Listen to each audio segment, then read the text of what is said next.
eastern Lebanon, the Bekaa Valley. Here, at this archaeological site, stand the ruins of Heliopolis, built in the 4th century BC by Alexander the Great to honor Zeus. But beneath the Corinthian columns and remnants of both Greek and Roman architecture lie the ruins of a site that is much, much older. According to archaeologists, it dates back nearly 9,000 years. The ancient city of Baalbek, named after the early Canaanite deity Baal. And so because it was already sacred to the god Baal, then later the Greeks and the Romans then would build temples on this very same spot. Archaeological surveys have revealed that the enormous stone foundation that lies at the base of the site dates back tens of thousands of years. But even more significant to ancient astronaut theorists is their belief that the colossal stone platform may once have served as a landing pad for space travelers. The idea that ancient aliens will try to convey is that underneath the Roman ruins lies a very old platform that was once used to launch spacecraft.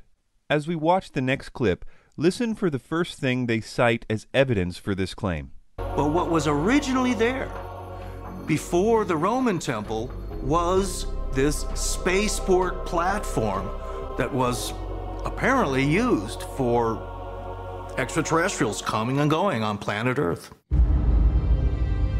As evidence, researchers point to the gigantic megalithic stones incorporated into the foundation, each weighing between 800 to 1,200 tons, and perfectly fitted together.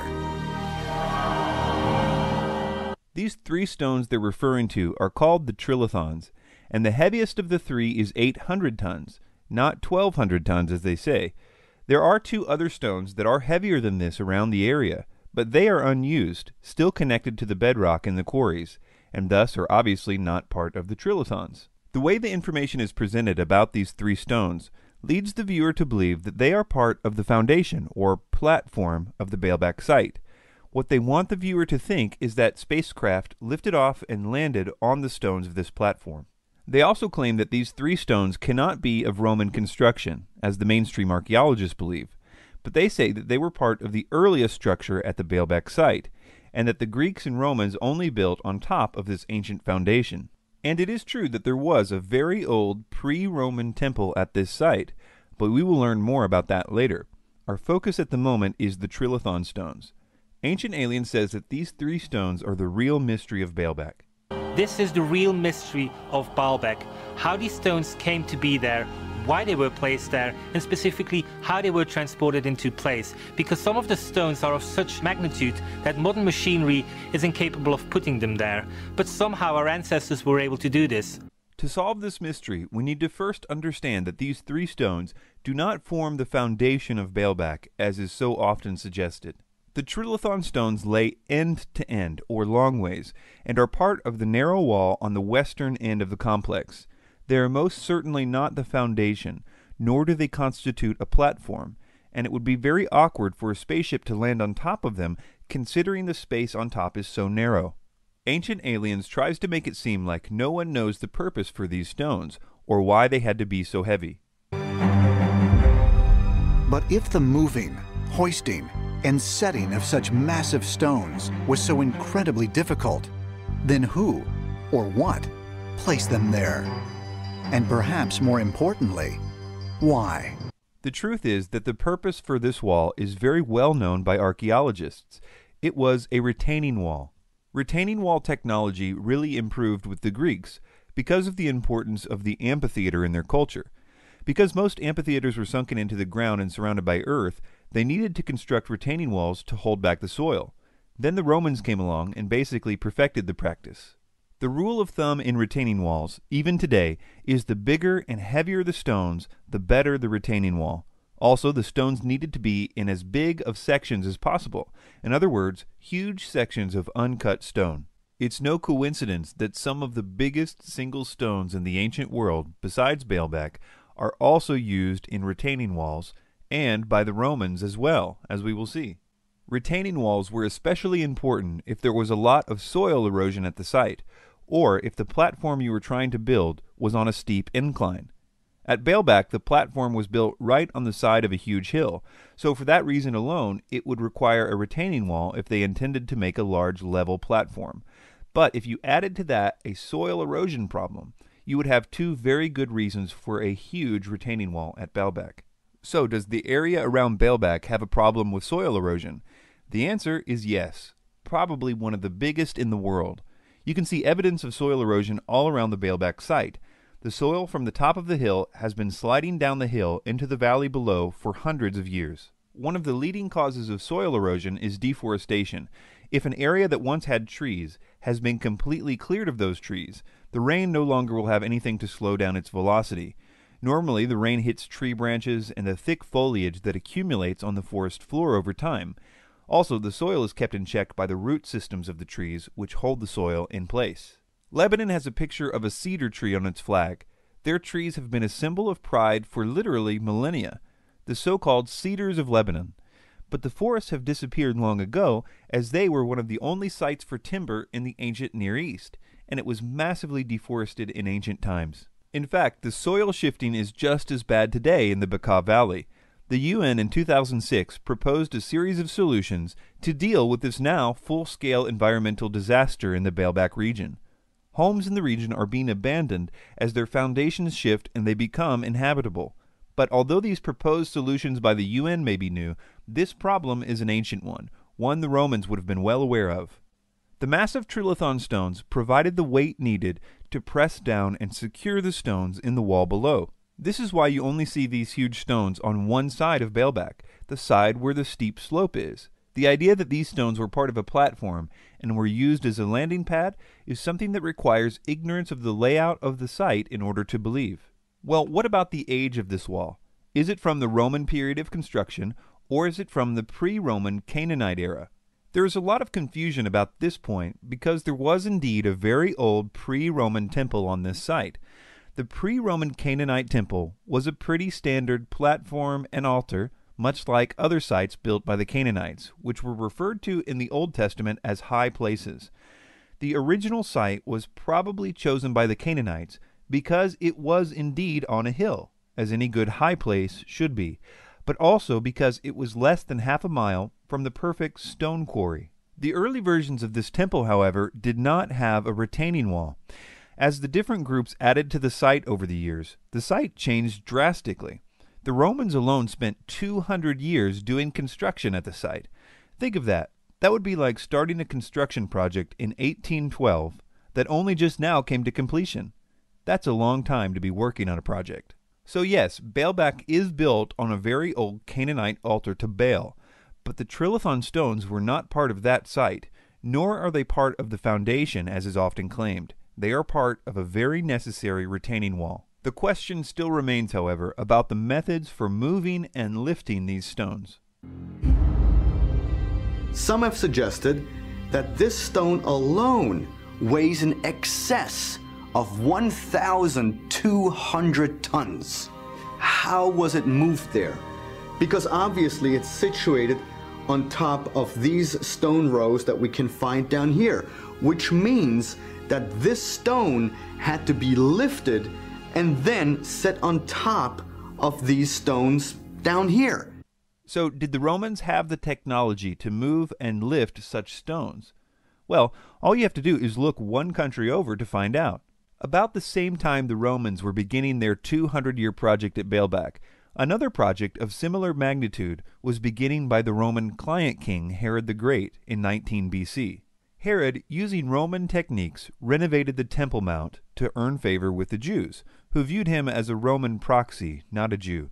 The expanded version of the temple was double the size of the original, but in order to make this expansion, he had to incorporate part of the hill to the northeast, which meant that he had to construct a massive retaining wall in order to hold back the force of the earth in order to build the massive platform. There is a portion of this retaining wall still standing today, and it contains the second largest set of single stones next to Baalbek.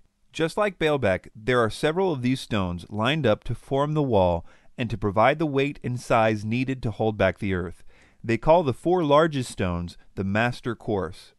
The weight of the heaviest one is 630 tons, only a little over 100 tons less than Baalbek's biggest stone, and no one denies that these stones were cut, moved, and lifted to perfection using Roman and local techniques. As a side note, it's tempting to think that the holes visible in these stones were used for lifting, but these holes were cut after the stones were placed. They were used to hold plaster in place for certain water projects and only go a few inches deep. Anyway, is it really logical to believe that the Romans could cut, move, and lift 630-ton blocks for retaining walls just fine, but if you added another 100 tons, it would require alien technology? We know that the Romans, about this same time, had taken a liking to Egyptian obelisks. They started dragging these obelisks back to Rome in large numbers, and Rome was hundreds of miles by land and sea from Egypt, whereas Baalbek was less than a mile from the quarry. Some of these obelisks were almost 500 tons, so the Romans had a lot of opportunities to get good at moving stones about the same size and shape of the trilithon stones. There are even Roman descriptions of the process of moving obelisks by Marcellinus Comus, as well as reliefs such as the one on the bottom of the Theodosius obelisk in Istanbul. The ancient Roman writings of Marcus Vitruvius Pollio describe in detail many of the Roman technological advantages, like pulleys, which would reduce the force needed by half for each pulley used. He even described their ingenious way of moving stones by constructing huge oak wheels on either end of the block, whether they were round like pillars or huge rectangular stones like the trilithons. They would then be pulled by oxen to the site. So what about the lifting of the trilithon stones at Baalbek? Some make the point that the trilithon stones do not have Lewis holes in them like many of the other Roman stones at Baalbek. Lewis holes is the name for the holes that the Romans would drill in the stones for lifting with their cranes. Yes, the Romans had cranes, and although their cranes only had a 5-ton capacity, often they would combine many of them together, which would obviously give them a greater capacity. So why don't these 3 stones contain these holes, like all the rest of the stones at Baalbek? Well, first of all, I wouldn't be so sure that they don't. No one has ever seen what is on the ends of these stones. It may very well be that they decided against a straight-up or dead lift of the trilithon stones because of their weight, and instead decided to lift up only one side of the stone. You would really only need to lift it high enough and long enough to get even the smallest brace underneath it, because at that point you would have a number of mechanical advantages and therefore options. For example, watch as this man makes a Stonehenge in his backyard all by himself using a simple counterweight method. I've tried to do this without any mechanical machinery at all. I've used mostly sticks and stones for my equipment. No pulleys, no hoists, no metal levers. Just try to use gravity too, I believe is my favorite tool. Whoop. The first goal is getting this block 3 feet off the ground. In order to move it up to this point, I just rock the block back and forth, adding weight to that end, and that opens a gap on this side, and just slide a board in. Then I add the weight to that end, there she goes, and slide a board in on this end. This shoring box acts like a jack, slowly raising the block. But it's not really even necessary for them to have been lifted. A French paper written by Jean-Pierre Adam meticulously details how the stones could have been moved using the specifications provided by Marcus Vitruvius Pollio by constructing roads underneath the stones on rollers, and the roads were raised to lead to the exact place of their placement, which was easy at Baalbek because of the terrain, so it wouldn't require any lifting, and then using man-powered drums and a system of capstans to pull the stones along the road. This method would have only required 144 workers to accomplish. It's also helpful for people to remember that the largest stone ever moved in the world is the so-called Thunderstone in Russia, moved in the 1700s using no modern equipment. This stone is 1.5 tons larger than the largest trilithon stone, and we know that moving it didn't require any alien technology. Well, what about this claim? What's really interesting about Baalbek is it's always been known as the landing place. There's an actual text from Sumerian times called the Epic of Gilgamesh. Gilgamesh actually claims to have seen rockets descend and ascend from Baalbek, the landing place. These claims come directly from the writings of Zechariah Sitchin, and they are totally untrue. Baalbek was not called the landing place, and the Epic of Gilgamesh never speaks of rockets ascending and descending anywhere in it. If you're going to make these assertions, okay, I would want the passage. I want to see the passage in Gilgamesh that names Baalbek specifically. Okay, I'm naturally skeptical that there is such a passage, but if you're going to make this claim, you have to be able to establish with certainty, not even just a general region. You have to establish with certainty that these are the stones, or that these stones are what is being referred to in any given text. Sitchin, when making this claim in his book, never tells the reader where they can find this in the Epic of Gilgamesh. This is probably because it makes it harder for the reader to check his facts. Yeah, I have personally found the writings of Sitchin very frustrating from the perspective of a scholar and an academic, which is what I am. It's sort of reflexively what I look for. It's very hard to follow his trail because he just doesn't cite sources. Even if he cites a source, for instance, an ancient text, he doesn't give you sort of the chapter and verse. He doesn't give you the tablet numbers, the line numbers, and I have to look at it and say it's either really lazy or he doesn't want you to be able to check up on him. It's one or the other.